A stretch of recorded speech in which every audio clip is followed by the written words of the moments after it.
అంతేకాకుండా అధ్యక్ష మీరు చూస్తే సంవత్సరం అయిన తర్వాత మారుతున్నారు అధ్యక్ష. మొత్తం ప్రోగ్రామ్ అయిపోయింది, టీచర్లు ట్రైనింగ్ అయిపోయింది, అంతా అయిన తర్వాత సంవత్సరం తర్వాత వచ్చి ఇప్పుడు ఏదో అవకతవకలు జరిగినాయి అంటే ఎక్కడో కాక్రోచ్ జనతా పార్టీ యాజిటేషన్ చేసింది, అది ఆదర్శంగా తీసుకుందాం. మేము కూడా ఆయన అన్నాడు కదా, నేను కూడా ఒక కాక్రోచ్ అని ఆయన అన్నాడు. ఆయన కాక్రోచ్ అంట. రమ్మనండి, రమ్మని చెప్పండి హౌస్కి, వీఆర్ రెడీ టు డిబేట్. సలహా సూచనలు ఇవ్వండి, సిస్టమ్ని ఇంకా స్ట్రెంథెన్ చేస్తాం.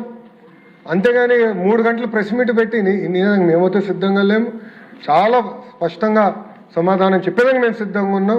నేను మళ్ళీ ఛాలెంజ్ చేస్తున్నా, come to the house, come set. ఇంకో 3 రోజులు ఉంది, ఈ రోజు కలిపితే 4 రోజులు ఉంది, రండి హౌస్కి రండి. ఆయన ఇంకా బెంగళూరులో ఉన్నట్టున్నాడు అధ్యక్ష, ఇంకా వచ్చినట్లేడు తాడేపల్లికి, ఇంకా బెంగళూరులోనే ఉన్నాడు ఆయన. మళ్ళీ ప్రత్యేక విమానం తీసుకుని రావాలి, ఆయన వస్తే వీఆర్ రెడీ టు ఆన్సర్ అధ్యక్ష, దాంట్లో ఎలాంటి సందేహం లేదు అధ్యక్ష.